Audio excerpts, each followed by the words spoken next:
વધારે વજન ફક્ત તમારા લુકને પણ નહીં પણ તમારી સેક્સ્યુઅલ લાઈફને પણ કઈ રીતે બગાડે છે ચાલો સમજીએ. જ્યારે પણ કોઈ પણ વ્યક્તિનું વજન વધતું હોય છે ત્યારે એના શરીરની અંદર ચરબીની માત્રા વધવા માંડે, એટલે કે ફેટ સેલ્સ. કોઈ પણ ફેટ સેલ હોય એની અંદર એરોમેટેઝ નામનો એક એન્ઝાઇમ હોય છે. એ એન્ઝાઇમ તમારા ટેસ્ટોસ્ટેરોનને ઇસ્ટ્રોજનમાં કન્વર્ટ કરતો હોય છે.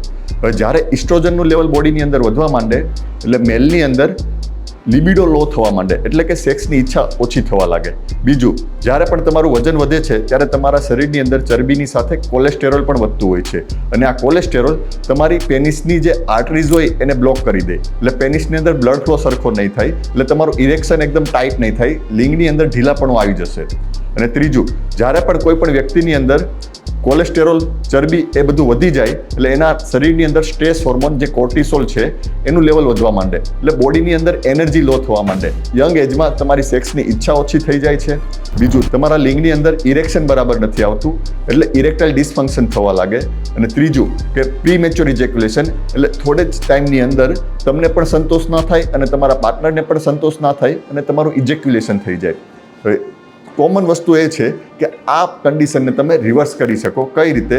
1 થી 2 મહિના માટે ઇન્ટરમિટન્ટ ફાસ્ટિંગ કરો, એટલે કે 16 કલાકનું ફાસ્ટિંગ અને 8 કલાકની અંદર તમારે જમવાનું છે. એ કરવાથી તમારા શરીરની અંદર ચરબી ઓછી થવા લાગશે, તમારું વજન ઘટવા લાગશે અને વજન ઘટી જશે એટલે એકદમ સેક્સ્યુઅલ લાઈફ નોર્મલ થઈ જશે.